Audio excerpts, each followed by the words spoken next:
Hi guys. ഞാനിന്ന് വന്നിരിക്കുന്നത് നമ്മുടെ BTC USDയുടെ അതായത് ബിറ്റ്കോയിൻ്റെ പെർഫോമൻസ് കാണിക്കാൻ വേണ്ടിയാണ്, നമ്മുടെ ഓൾ ഇൻ വൺ മാസ്റ്റർ ഇൻഡിക്കേറ്ററിൻ്റെ. അപ്പോൾ ഇതിൽ all in one master indicator 5 minute time frame ആണ്.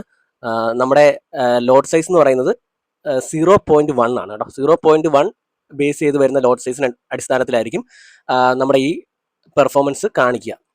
അപ്പോൾ നമ്മൾ സ്ട്രാറ്റജി ടെസ്റ്റർ എടുത്തു.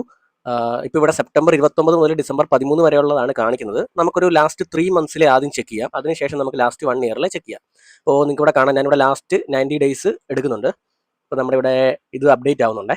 ഓക്കെ, ഇത് അപ്ഡേറ്റ് ആയിട്ടുണ്ട്. അപ്പം ലാസ്റ്റ് 90 ഡേയ്സിൽ നമ്മുടെ പെർഫോമൻസ് കാണാനായിട്ട് പറ്റും. $1,840 പ്രോഫിറ്റിലാണ് നിൽക്കുക. അതുപോലെ തന്നെ മാക്സിമം ഡ്രോ ഡൗൺ എന്ന് പറയുന്നത് 875 ആണ്. ഓക്കെ, അപ്പോൾ ഇവിടെ നിങ്ങൾക്ക് കാണാൻ പറ്റും ഇതിൻ്റെ ഒരു ഗ്രോ പോകുന്നത്. അപ്പം ഇവിടെ നോക്കിയാൽ നമുക്ക് അതിൻ്റെ ട്രേഡ്സ് നടന്നതെല്ലാം കാണാനായിട്ട് പറ്റും. ഓക്കെ, പെർഫോമൻസ് ഒക്കെ നമുക്ക് ഇവിടെ കാണാനായിട്ട് പറ്റും. ഓക്കെ, ഇനി നമുക്ക് ലാസ്റ്റ് 1 ഇയറിലെ ഒന്ന് ചെക്ക് ചെയ്തേക്കാം.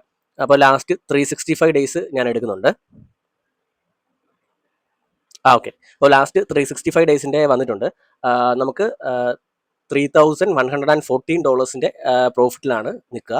മാക്സിമം ഡ്രോ ഡൗൺ എന്ന് പറയുന്നത് 1,578 ആണ്.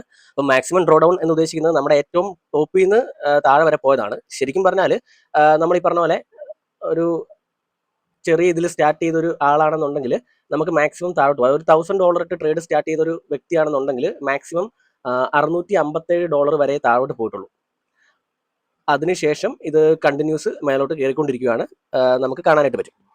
അപ്പം ഇങ്ങനെയാണ് നമ്മുടെ ക്രിപ്റ്റോയിലെ പെർഫോമൻസ് എന്ന് പറയുന്നത്. അപ്പം നമ്മളോട് BTCയുടെ കാണിക്കാമോ എന്ന് ചോദിച്ച ആളുകൾക്ക് വേണ്ടിയുള്ളൊരു വീഡിയോ ആണിത്. അപ്പോൾ നിങ്ങൾക്ക് ട്രയൽ വേണമെന്നുണ്ടെങ്കിൽ, നമ്മുടെ ഇൻഡിക്കേറ്റർ ട്രയൽ ഒന്ന് യൂസ് ചെയ്യണം എന്നുണ്ടെന്നുണ്ടെങ്കിൽ നമുക്ക് DM ചെയ്താൽ മതി. ബാക്കി ഡീറ്റെയിൽസ് നമ്മളപ്പോൾ തരുന്നതായിരിക്കും. അപ്പോൾ താങ്ക് യു ഗൈസ്.